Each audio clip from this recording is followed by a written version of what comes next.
काफ़ी लोगों को बड़ी उत्सुकता हो गई थी कि अब तो चली गई, अब तो चली गई। लेकिन ऐसा कुछ नहीं है, हम वापस आ गए हैं वही अपने काम को लेकर, क्योंकि काम के प्रति मैं शुरू से ही बहुत सीरियस रही हूँ।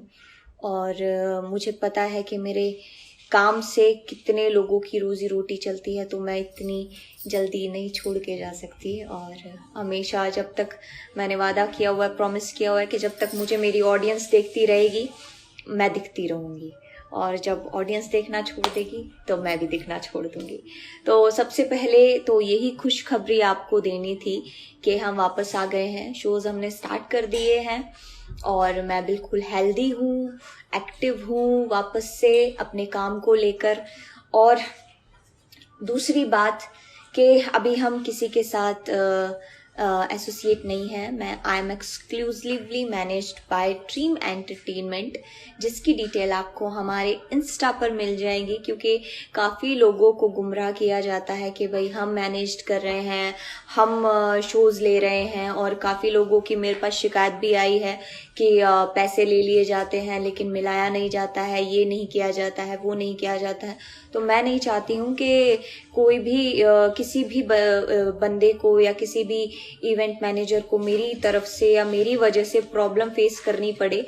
तो ये भी मैं साफ तौर पर बता देना चाहती हूँ कि मुझे कोई मैनेज नहीं करता है, किसी को फालतू के पैसे देने की या किसी से भी बात करने की ज़रूरत नहीं है। आपको इंस्टा पे नंबर मिल जाएगा, इंस्टा पेज पे नंबर मिल जाएगा, आप डायरेक्टली कांटेक्ट कर सकते हैं किसी भी काम को लेकर। तो किसी की बातों में मत आइए। और तीसरी बात, हमारा अपना खुद का हमने यूट्यूब चैनल बना लिया है, तो आप जल्दी से उसको सब्सक्राइब कीजिए जाइए, जिसका नाम है देसी क्वीन सपना चौधरी। आपको आगे से हम कोशिश करेंगे एंटरटेनमेंट पूरा देने की, हमारे यूट्यूब चैनल के द्वारा, हमारे इंस्टा पेज के द्वारा, हमारे एफबी पेज के द्वारा। तो आप जाके सबसे पहले हमारे YouTube चैनल को सब्सक्राइब कीजिए, देसी क्वीन सपना चौधरी। और हम आगे कोशिश करेंगे कि आपको निराश ना करें। और हमारा चौथा जो मुद्दा है वो है कि हम बड़ी अच्छी अच्छी चीज़ें आपके लिए एंटरटेनमेंट के लिए लेके आ रहे हैं, क्योंकि जब जो मेरा 8-9 महीने का गैप था, उस गैप में काफ़ी लोग सोच रहे थे कि कुछ नया नहीं किया है, कुछ नया नहीं किया है। तो काफ़ी इनोवेटिव थिंग्स के साथ हम कम बैक कर रहे हैं, तो आपको काफ़ी एंटरटेन करने की हम अभी सोच रहे हैं। तो कल भी हमने काफ़ी प्लानिंग की है अच्छी अच्छी चीज़ों को लेकर, ताकि आपको हम भरपूर एंटरटेन कर सकें। तो हम एक शो लेकर आ रहे हैं अपने YouTube चैनल पर, कह लीजिए हमारे इंस्टा पर कह लीजिए, जिसका नाम होगा हरियाणा विद देसी क्वीन। और हम कोशिश करेंगे कि जो हमारा कल्चर है, हमारा हरियाणवी कल्चर है, उससे जुड़ी काफ़ी चीज़ें हम आपको उस शो के अंदर दिखाएं। तो ये हम लॉन्च करने की सोच रहे हैं। हर संडे आपको हम एक नई चीज़ हमारे हरियाणवी कल्चर से जुड़ी हुई दिखाया करेंगे। और छठी चीज़ कि सबको पता है कि 2020 कैसा गया। काफ़ी लोग निराश हुए हैं, काफ़ी लोग परेशान हुए हैं, और अभी भी बल्कि ख़त्म नहीं हुआ है। सब भली भांति जानते हैं कि जिस तरीके से अभी भी कोरोना हमारे देश से नहीं गया है अच्छे से, तो मास्क लगाइए, रूल रेगुलेशन फॉलो कीजिए अच्छे से, हर बार हाथ को सैनिटाइज कीजिए, और जो हमारा गैप है वो फॉलो कीजिए। जितना भी आप अपने आप को सेफ रखेंगे, दूसरों की सोचेंगे, उतनी ही जल्दी हम इस चीज़ से लड़ेंगे और वापस से हमारा वही हिंदुस्तान हम पा सकते हैं जो कभी हंसता खेलता हम देखा करते थे। तो रूल रेगुलेशन फॉलो करना बहुत ज़रूरी है। कुछ पागलों को मैं अभी भी देखती हूँ कि मास्क नहीं लगाते हैं, फालतू की चीज़ें करते हैं, हमारे जो पुलिसकर्मी हैं उनसे झगड़ा करते हैं। तो ये चीज़ करने की ज़रूरत नहीं है। आप रूल रेगुलेशन प्रॉपर फॉलो कीजिए, क्योंकि अगर आप अपनी फैमिली को सेव करना चाहते हैं तो ही बात बनेगी। सबसे पहले खुद से शुरू कीजिए। तो मास्क लगाना, सोशल डिस्टेंस मैनेज करना, ये सब आपके हाथ में है, तो ये स्टार्ट कर दीजिए। और अब अभी जितने भी शोज़ के लिए, जो भी चाहते हैं कि शोज़ के लिए, कोई भी कोलैबोरेशन के लिए और ब्रांड एंडोर्समेंट के लिए कहाँ कॉल करें, तो मैं आपको नंबर भी बता देती हूँ। सबसे पहले तो इंस्टा पे जाएंगे, आप हमारे इंस्टा पेज पे जाएंगे, it's Sapna Chaudhary, blue tick है, तो ब्लू टिक वाले पेज पे जाएंगे तो वहाँ पे नंबर अवेलेबल है। और अगर किसी को कन्फ्यूज़न है तो मैं नंबर भी बोल देती हूँ। नंबर है 8823 008 008 8823 008 008। चलिए अब सबसे जरूरी मुद्दे पे आते हैं। सारे मुद्दे हो गए हैं खत्म, जो मुझे बताने थे। अब आते हैं हम बहुत जरूरी मुद्दे पे। देखिए, मैं एक आर्टिस्ट हूं और मेरा काम है लोगों को एंटरटेन करना। मैं आराम से छोड़ सकती हूँ और सभी भली भांति जानते हैं कि अभी मैं काम छोड़ के आराम से अपने घर में बैठ सकती हूँ, पर हर इंसान का दिमाग और दिल एक जैसा नहीं होता। सब लोग अलग अलग तरीके की सोच रखते हैं, अलग अलग तरीके से सोचते हैं। तो मेरी सोच ये है कि अगर मैं घर पे बैठती हूँ तो काफ़ी लोग बेरोजगार हो जाएंगे, जो मेरी वजह से अभी अपने घर में राशन बोल दीजिए या जिनके बच्चे पढ़ते हैं वो बोल दीजिए, और काफ़ी कुछ मेरी वजह से उनके घर में जाता है। और मेरे से कम 150 से 200 टीम के बंदे जुड़े हुए हैं जो रोजगार प्राप्त करते हैं। इवेंट इंडस्ट्री बहुत बड़ी इंडस्ट्री है और ये काफ़ी लोगों को रोजगार देती है, ये भी भली भांति लोग जानते हैं। दिल्ली में अभी एक कानून निकाला है हमारे केजरीवाल जी ने, रूल, जो कि पहले बोला गया था कि शादियों में 50 लोगों की गैदरिंग होगी। कोई बात नहीं, कोरोना था, कोई दिक्कत नहीं थी उस वक्त तक। फिर गैदरिंग खोल दी गई, 50 से 200 बंदे कर दिए गए। 200 बंदे करने के बाद कुछ इवेंट इंडस्ट्री के लोगों को शांति मिली कि चलिए अभी काफी लोग रोजगार प्राप्त करेंगे, खा लेंगे, जो 8 से 9 महीने अपने घर में बैठे रहे। फिर से वही गैदरिंग 50 लोगों की दोबारा से कर दी गई। मुझे केजरीवाल साहब से एक बात पूछनी है कि केजरीवाल साहब ने अभी फिलहाल दिवाली के वक्त अक्षरधाम मंदिर पे एक शो किया था जिसमें हजारों की तादाद में तो नीचे भीड़ खड़ी थी और कम से कम 100 से ज्यादा आर्टिस्ट वहां थे। केजरीवाल साहब, वहां कोरोना नहीं फैलता? बस स्टैंड पे कोरोना नहीं फैलता? जब इतने सारी भीड़ आपको जगह जगह दिखाई देती है तो कोरोना नहीं फैलता? जब लोग रूल्स नहीं फॉलो करते तो कोरोना नहीं फैलता? मार्केट में कोरोना नहीं फैलता? तो मुझे ये बात पूछनी है कि सिर्फ और सिर्फ शादियों में कोरोना कैसे फैल सकता है?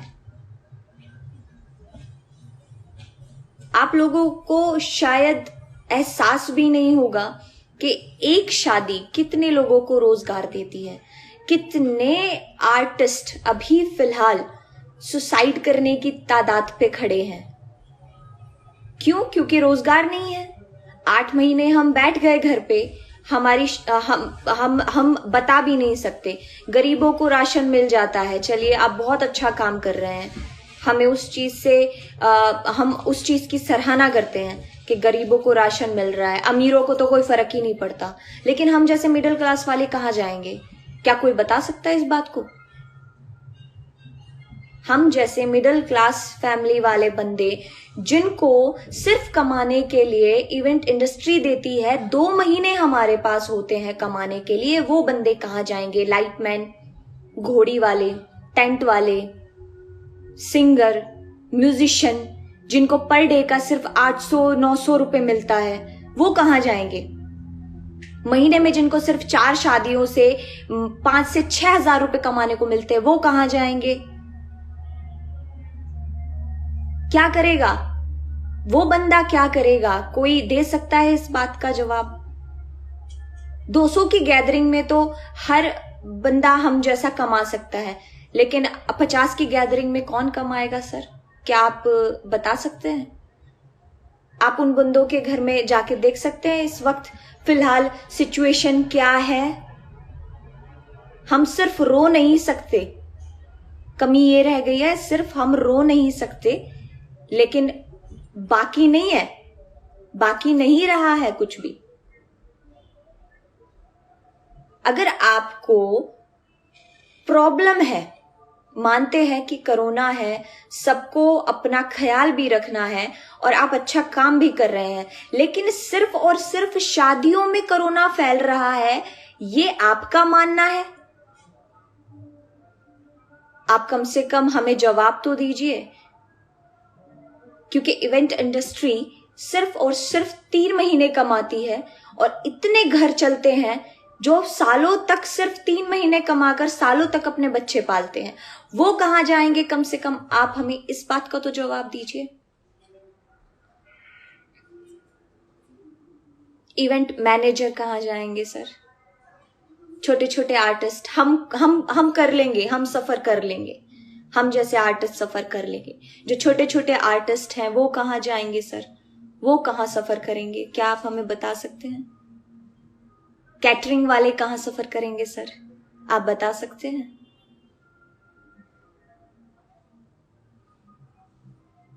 ये सरासर नाइंसाफी है और इसके लिए आज मैं स्पेशल लाइव आई हूं ताकि इवेंट इंडस्ट्री को बचाया जा सके, क्योंकि सिर्फ 3 महीने कमाने के होते हैं।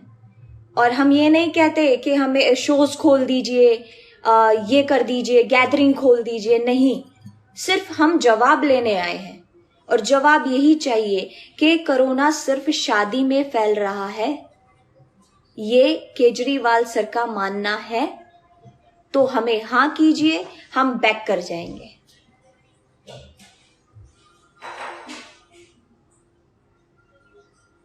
आपसे रिक्वेस्ट है सर, 200 की गैदरिंग वापस से खोल दीजिए ताकि जो अपना घर इवेंट इंडस्ट्री के बेस पे चला रहे हैं वो कुछ खा कमा सके। 8 महीने से सफर कर रहे हैं, कोई सोच भी नहीं सकता किस तरीके से सफर कर रहे हैं, क्योंकि मैं अपने पीछे बता सकती हूँ, मेरे पीछे 150 बंदे खाते हैं। तो आप सोच सकते हैं कि पूरी इंडस्ट्री जो है इवेंट इंडस्ट्री, उसमें कितने बंदे होंगे और कितने बंदों का रोजगार होगा ये, और कितने बंदे खाते होंगे, कितनी फैमिली चलती है इवेंट इंडस्ट्री से। छोटे छोटे डांसर, मुझ पे तो पब्लिक की दया है, चलिए मैं तो खा लूंगी, कमा लूंगी, लेकिन जो छोटे छोटे डांसर है वो कहां जाएंगे सर? जो बेचारे पर डे पूरी रात डांस करके 1200-1300 रुपए लेके जाते हैं घर, वो क्या करेंगे सर? वो कहां जाएंगे, कहां सफर करेंगे सर?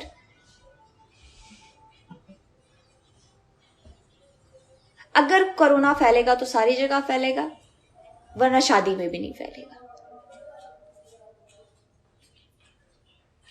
हम जैसे आर्टिस्ट बाहर जाके काम कर सकते हैं, लेकिन ये सभी जानते हैं कि दिल्ली जो है राजधानी है और दिल्ली के अंदर इवेंट इंडस्ट्री एक ऐसा उद्योग है जिससे कई कई कई गुना ज्यादा लोग अपना घर चलाते हैं। और मेरा आपसे हाथ जोड़ के रिक्वेस्ट है कि आप प्लीज उन लोगों को भी देखिए। कैटेगरी 3 तरीके की होती है sir, rich, poor, middle class. तो मिडिल क्लास वाले लोग भी आपकी ही जिम्मेदारी है, कोई और नहीं आएगा उनको देखने के लिए। मेरी आपसे रिक्वेस्ट है कि गैदरिंग खोल दीजिए, नहीं तो काफी लोग अभी सुसाइड करने की तादाद पे हैं। मैं काफी लोगों से बात कर रही हूँ और काफी लोग मुझे ये बात बोल चुके हैं, और मैं बस आपको ये कहूंगी कि अच्छा नहीं होगा कि काफी लोगों की मौत के जिम्मेदार आप बने।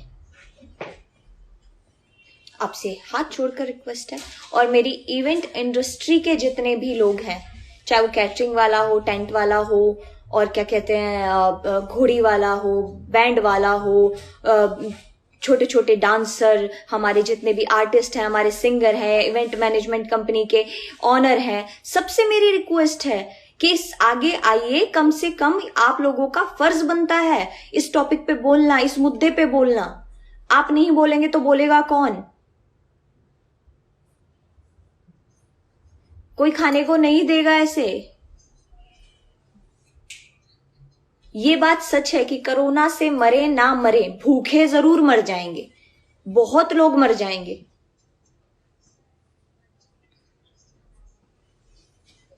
और आप लोगों से रिक्वेस्ट है कि जितने भी हमारे इवेंट इंडस्ट्री से जुड़े हुए लोग हैं, एक हैशटैग को आगे कीजिए, hashtag save artist, hashtag save event industry, और यही ट्विटर पे ट्रेंड कीजिए ताकि केजरीवाल साहब के पास ये बात, ये मुद्दा पहुंचे और वो कोई एक्शन ले।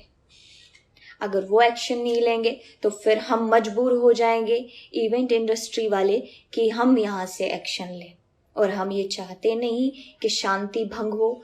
तो आपसे हाथ जोड़ के रिक्वेस्ट है कि प्लीज प्लीज प्लीज आप इस मुद्दे को गौर से सर, बहुत गौर से लीजिए और इस मुद्दे की गहराई को समझिए, और प्लीज गैदरिंग खोल दीजिए ताकि जितने भी लोग अभी फिलहाल भूखे मर रहे हैं उनको रोजगार मिले, वो अपने बच्चे पालें।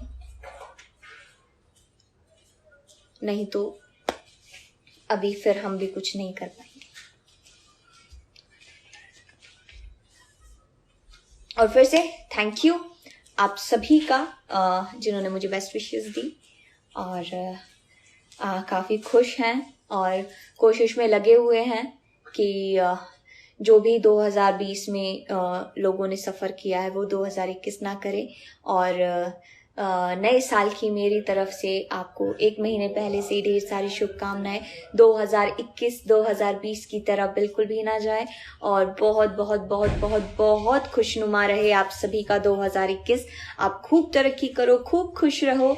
और 3-4 चीज़ें और कहनी थी, लेकिन अभी फ़िलहाल मैं ये सोच रही हूँ कि ना ही कहूँ तो ज़्यादा अच्छा है, क्योंकि वक्त आएगा तो उन दो पर भी बात की जाएगी।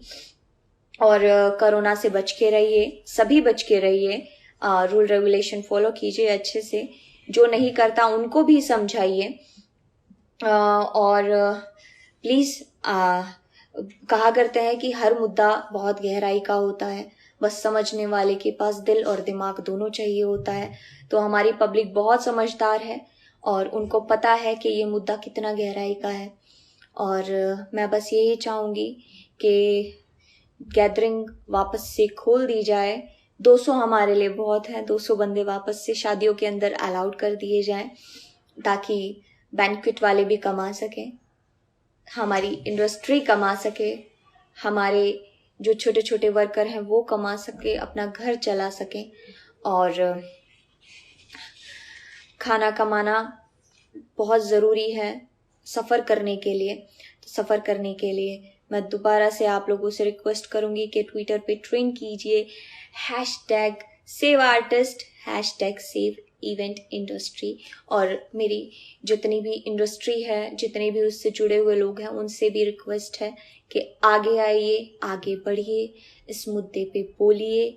बोलना बहुत ज़रूरी है, इस वक्त बोलना बहुत ज़रूरी है, वरना सफ़र ही करना रह जाएगा और आगे अपने ही लोगों को मरते मैं नहीं देख सकती। तो मैंने बहुत ज़रूरी समझा इस मुद्दे पे बोलना, क्योंकि मैं अपने परिवार से ज़्यादा उन लोगों के साथ समय बिताती हूँ जिनके साथ मैं काम करती हूँ। तो मेरे परिवार से पहले मेरे लिए ये लोग हैं जो अपना घर चलाने के लिए इस सीज़न की वेट करते हैं कि कब वेडिंग सीज़न आएगा, कब हम पूरे साल के लिए एक जोड़ के रखेंगे कि हमारे बच्चे पूरे साल बैठ के खाएंगे। तो वो मेरे लिए मेरा पहला परिवार है। गरीब बंदा वो नहीं होता जो जाके मांग के खा ले, नहीं। गरीब बंदा वो होता है जो काम करना चाहता है लेकिन उसको काम नहीं करने दिया जा रहा। तो मेरे लिए सबसे गरीब वो है, जैसे कि इस वक्त मैं गरीब हूं, मैं काम करना चाहती हूँ, लोगों का पेट पालना चाहती हूँ, जो मेहनत कश लोग हैं, जो खूब मेहनत करके कमाना चाहते हैं, अपना घर परिवार पालना चाहते हैं, उनको कमाने नहीं दिया जा रहा। तो मेरी रिक्वेस्ट है कि इस मुद्दे पे, इस टॉपिक पे बोलना बहुत जरूरी है। बोलिए, क्योंकि ये बहुत सीरियस है। ये दूर से बहुत लग रहा होगा कि आहा ये कौन सी बात कह दी, ओ हो ये ऐसी बात कह दी। मानते हैं, हम बिल्कुल मानते हैं कि कोरोना है, अपने आप को सेफ करना बहुत जरूरी है, दूसरों को सेफ करना बहुत जरूरी है। लेकिन अगर कोरोना है तो कोरोना हर जगह है, वरना कहीं भी नहीं है। वहां भी नहीं होना चाहिए था जहां अक्षरधाम पे हमारे केजरीवाल साहब गए और हजारों की भीड़ में शो किया गया, इतने सारे आर्टिस्ट बुलाए गए, तो कोरोना वहां भी नहीं होना चाहिए था। तो हजारों की तादाद में जब कोरोना नहीं है तो 200 की तादाद में कोरोना कैसे हो सकता है? जबकि शादी में टेम्परेचर चेक करके अंदर भेजा जा रहा है, मास्क पहना के अंदर भेजा जा रहा है, तो वहां कैसे कोरोना हो सकता है? मेन मुद्दा ही ये है कि जहां लोगों को कमाने के लिए चाहिए, मेहनत करके खाने के लिए चाहिए, वहां लोगों की टांग खींची जा रही है, उनको कमाने नहीं दिया जा रहा है जानबूझ के। और जहां कोरोना है, जहां मेरे ख्याल से रूल रेगुलेशन के लिए बोला जाना चाहिए, वहां कोई बोल ही नहीं रहा। मार्केट में कोरोना नहीं फैलता, शॉपिंग करते वक्त कोरोना नहीं फैलता, बस स्टैंड पे कोरोना नहीं फैलता। जहां हजारों की, लाखों की तादाद में लोग जुड़े हैं, लोग आते हैं जाते हैं, कंधे से कंधा टकरा रहा है, वहां कोरोना नहीं फैलता। कोरोना फैलेगा तो सिर्फ 200 की गैदरिंग बैंक्वेट हॉल या किसी फार्म हाउस में जहां शादी हो रही है और जहां पे टेम्परेचर चेक करके भेजा जा रहा है, जहां लोगों को मास्क पहना के भेजा जा रहा है, वहां कोरोना फैलेगा। बहुत अच्छी चीज है ये, वहां कोरोना जरूर फैलेगा, बाकी कहीं नहीं फैलेगा। तो प्लीज इस टॉपिक पे बात कीजिए, बहुत बहुत ज्यादा जरूरी है। और अगर किसी को लगता है कि ये फालतू का मुद्दा है तो बीच में मत आइएगा। और मैं नहीं चाहती कि बात बढ़े, तो मेरी हाथ जोड़ के रिक्वेस्ट है हमारी दिल्ली सरकार से, हमारे केजरीवाल सर से, कि प्लीज गैदरिंग खोल दीजिए। ऐसा ना हो कि बहुत लोगों की मौत आपके सर हो जाए। मैं रोज बात करती हूं और ये बहुत सीरियस टॉपिक है सर, प्लीज इसकी गहराई को समझिए और लोगों को काम करने दीजिए। हम ज्यादा कुछ नहीं मांग रहे, हम आपसे रिक्वेस्ट कर रहे हैं कि 200 की गैदरिंग वापस से खोल दीजिए ताकि लोग काम कर लें और अपने बच्चे पालें। शुक्रिया, बहुत बहुत शुक्रिया। और जितने भी लोग मेरे साथ जुड़े, मेरी बात सुनी, उनका तहे दिल से शुक्रिया। और जाते जाते यही कहूँगी कि सब ध्यान रखिए। और हमारे डॉक्टर्स को, हमारे पुलिस कर्मियों को बहुत बहुत शुक्रिया, हमारे जितने भी कोरोना वॉरियर्स हैं उनको शुक्रिया, तहे दिल से धन्यवाद। और जय हिंद, जय भारत, भारत माता की जय। Thank you.